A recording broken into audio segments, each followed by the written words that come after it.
Hello YouTube and welcome to the next Text Loss video with a new Google Nexus 7 tablet. So after 72 hours of intensive testing and 2 more days on vacation at the beach with the new device, I'm finally ready to give my first verdict and a little review of the device. So we start with the outside, with the feeling and how to use it. It's thinner than its predecessor, and with the small borders, a lot of people have complained about this. I have no problems holding it this way in my hand. I never touch the touch screen or start an app if I don't want to, so no problems here at all. And then people complained, why didn't they make the borders on top and at the bottom more thinner? So I think it's easy. They needed space for the webcam and the LED notification signal here, and it's a little bit easier to play games and holding it this way in your hands.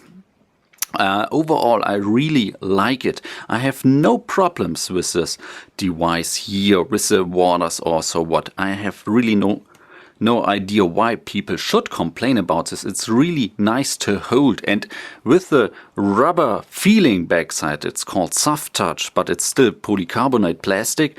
It feels nice in your hand, and I think the device looks great with this. No more silver frame here like in the first generation Nexus 7, and from the optic, from the design, I really like it. I even got used to the micro USB port surrounding that stands out here. Just put it between your fingers and you won't get any problems. So it's just a question of getting used to this one. On-off switch and volume buttons, no changes here, everything works great. Even the headphone jack and the micro USB port with HDMI out support.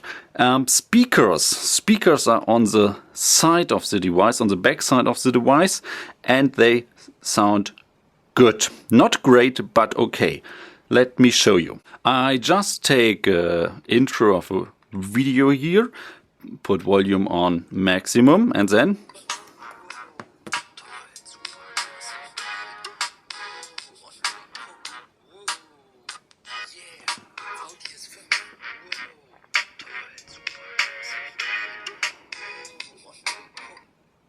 as you can hear, sound is okay. You have no problems lying it flat on a table. Sounds get even a little bit louder if you hold it in your hand, and the speakers get reflected to the front of the device.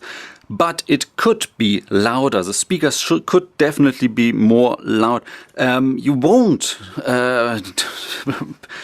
get a party starting with the Nexus 7 device anywhere in your room, but it's definitely fine on your couch to watch a video in your bed, to hear an audiobook or something. No problems here, but don't expect too much of these 2 stereo speakers, which sound good, but definitely no idea why they advertise them with simulated surround sound feeling. No, definitely not. So we got audio. Let's go to the great display, 1920 pixel by 1200, and this is sharp. It's nice. It's about Retina iPhone 5 quality here, with the difference that you hold a tablet not so close to your eyes than a smartphone, and everything looks really great and sharp, and it's a pleasure to read on this device here. No problems here. Every letter looks really sharp without any problems.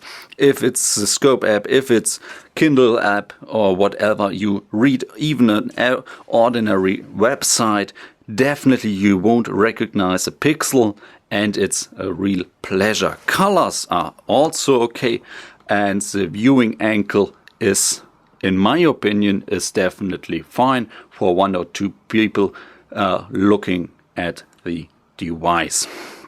So next point, cameras. Let's start the camera app. Cameras on a tablet is always a subject of great discussion. The front-facing camera with 1.2 megapixel recording 720p is okay for video chat, definitely fine, nothing here. The backside camera with a 5 megapixel full HD recording, this is something, pictures are standard, are okay. But one thing that's really nice on the device, doing Photosphere with a tablet. It's really easy to hold it and go around and take your pictures for the whole sphere, and definitely a nice one. Camera quality is good, but don't anticipate too much. So we got the device from the outside, we got audio, we got the display, we got cameras. What about battery life? Let me tell you something about battery life.